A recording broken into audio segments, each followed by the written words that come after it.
Tendo em vista as colocações que eu coloquei aqui, vocês acham realmente que o sistema é democrático e que hoje nós temos o terceiro índice de evasão de universidades federais, se não tem pacto com essa questão das caixinhas ter um valor elevado e ser o sistema excludente das minorias?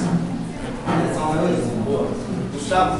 Eu queria só começar falando aqui que a mesa de memória é muito interessante, mas foram as duas pessoas da mesa que pediram para a gente fazer nossas colocações inicial do debate. Então, eu acho que essa colocação de cadeira de memória que a gente não pode chegar a esse debate não é permissível.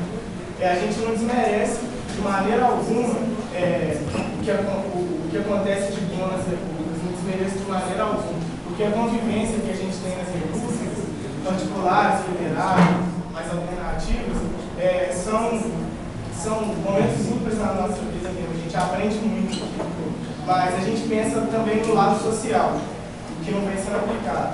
O próprio amigo ali, o Otávio, disse que não são aceitadas pessoas homossexuais. Ele falou isso, que as convivências é verdade nas repúblicas. Mentira. Beleza. E aí, a gente... Não, eu já encerrei essas questões. Não, deixa eu só cumprir minha pergunta, depois a gente pode começar ali fora. Gente, conclui rapidinho. Aí a gente pensando em democracia, a gente tem que pensar também que democracia pressupõe que a gente trate diferente pessoas que precisam de uma atenção diferente. No caso dos negros, que apesar de ser maioria, são tratados como minoria na nossa sociedade, a mulher, o homossexual. Então, democracia é simplesmente, é tudo igual para todo mundo. Peraí, é igual devido às suas condições, certo? E aí, pensando nisso e pensando no social, a gente, para ser democrático, a minha visão, inclusive o que o Otávio falou, a gente precisaria também de aceitar os homossexuais mais nas repúblicas. Por exemplo, transgêneros, negros, o que quer que seja. Beleza. E a nossa crítica, só para colocar, a gente às vezes tem que pegar no homofóbica, não é só república, não. Quem não está errado não precisa se preocupar. Se o cara chegar aqui na sala e falar, todo assassino tem que morrer, eu sou assassino, não vai se preocupar. Então, a crítica não é a sua república, é as que é. E a questão da horizontalidade, né, que a gente propõe, é porque eu cheguei na zona tem menos de um mês, 2 meses, não sei, e é interessante que, por exemplo, as últimas 2 reuniões que a gente teve, quem puxou foi eu, entendeu? Quem teve ali, mediando a reunião foi eu, e eu acho que eu aprendo bastante com o Henrique, que está lá há muito tempo, mas o Henrique também aprende comigo. Eu não cheguei lá bobão, não. Eu tenho toda uma experiência de vida. Como eu acredito que os calouros que chegam na vida das pessoas têm experiência de vida também, entendeu? E espero que seja mesmo. E se não é, tem que ser para já, gente. Sabe por quê? Porque tem muita gente que está precisando de verdade. Se a gente tem uma universidade que falou que agora abriu vaga para pobre, para preto, para favelado, então essa universidade tem que tratar essas pessoas como merecido em todos os espaços. Se a República faz parte da universidade, essas pessoas têm que ser tratadas bem nesse espaço também. E essas mudanças têm que acontecer para já. Se acontecem coisas erradas lá, não podem acontecer mais. Porque a gente está falando de avanço, tem que avançar realmente, não é só ficar no discurso, não é só ficar... A gente acabou de ouvir que vocês falam que houveram mudanças, que vão haver mais mudanças. E eu queria saber se vocês se propõem, então, já que vocês querem tanto essa mudança, como a gente também quer, a trabalhar junto com a gente, não só de Mariana, com pessoas de Ouro Preto também, para mudar efetivamente isso, em vez de a gente ficar só discutindo, em vez de a gente ficar só brigando.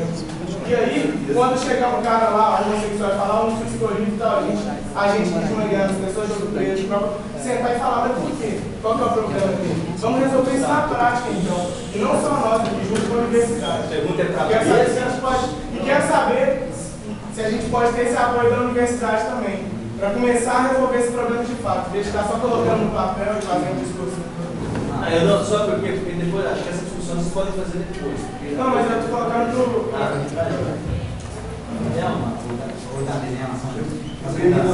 Eu falo muito, mas eu vou ser o mais breve possível. Assim, eu vou fazer só aqueles comentários e fazer uma pergunta no final, certo? Assim, primeiramente, eu sempre aprendi, desde, não porque já tenho 45 anos, não, mas assim, desde que eu aprendi muito a respeitar as pessoas mais velhas. muito assim, isso assim, os mais jovens, eu acho que eles se exaltam tanto, eu me encaro como jovem, que às vezes se esquecem disso. O professor Rodrigo, certamente tem posicionamentos que eu discordo e muito, entendeu? Mas eu jamais interromperia a fala quando estivesse falando.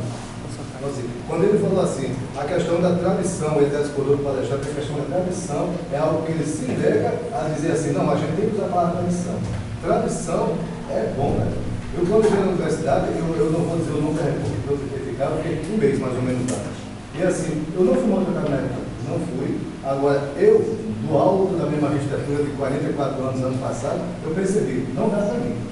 Não dá para mim, por uma série de coisas, mesmo que dissesse assim, não, você não precisa isso, não precisa aquilo e tal, mas tem coisas que é do meu modo de viver, meu modo de viver. Eu não conseguiria viver na República, porque eu gosto do silêncio, porque eu acho que é umas coisas que tem que evoluir na República. Quando eu falei com o decano lá, eu falei, cara, eu acho, o professor Rico falou, da tradição, parece que um colega ali falou, você vai pegar a tradição e demolir o sistema republicano, no poder. Você não pode ser a tradição, a gente mantém aquilo que presta. O que é útil nos dias atuais. O que não presta, professor, assim, o que não presta, isso tem que ser não demolido, isso tem que ser realmente dito assim, nós vamos desfazer isso, nós vamos desconstruir esse mito que não presta, entendeu? Então assim, eu não dava para mim, eu pensei, vou ficar onde? Resolveu-se. Mas resumindo, eu saí da República. Aí o que ocorre? Conversei com os colegas lá da República, disse, cara, eu estou saindo, não existe, eu garanto a todos vocês que são da República, vocês adorariam me ter como morador da casa. Eu sou doente, eu sou organizado, eu gosto de fazer vocês lá. Então, assim, agora eu preenchi todos os critérios que eu vejo que as repúblicas precisam. E não cheguei a dizer assim, não, você não vai ficar, não. Eu vi que não dá. Talvez eu tenha tomado a decisão errada. Eu acho que não comigo. Você tem direito, Marada. Exato, aí saí. E isso eu deixei até claro com o pessoal, cara, eu vou sair porque eu quero, até falecer o pessoal. Se eu quisesse ficar, não tinha sistema que me fizesse sair daqui. Eu falei isso, agora eu quero sair. Entende isso aí, entendeu? Isso é um amigo do pessoal até hoje. Eu nunca voltei na casa por uma questão de correria. Aí, resumindo. Aí, uma outra coisa. O maior problema, eu acho isso realmente triste, professor. Eu sou professor. Eu acho isso realmente triste assim. O maior problema nessa universidade, do meu ponto de vista, não é o ensino, não é o restaurante universitário, não é a extensão, não é a pesquisa. O maior problema dessa universidade de indústria, que é a universidade de indústria em relação a outras, é justamente essa questão, esse dilema que nós vivemos, esse embate entre moradores que moram em casas normais como eu, moradores de repousos particulares, moradores de repúblicas e de federais. Há esse embate que a gente tem um ponto de tensão que não volta a se esfaquear, quando está um de frente ao outro. Isso eu acho horrível. Horrível mesmo. Eu acho assim, essas coisas, eu acredito também que elas devem ser equalizadas. Devem ser equalizadas.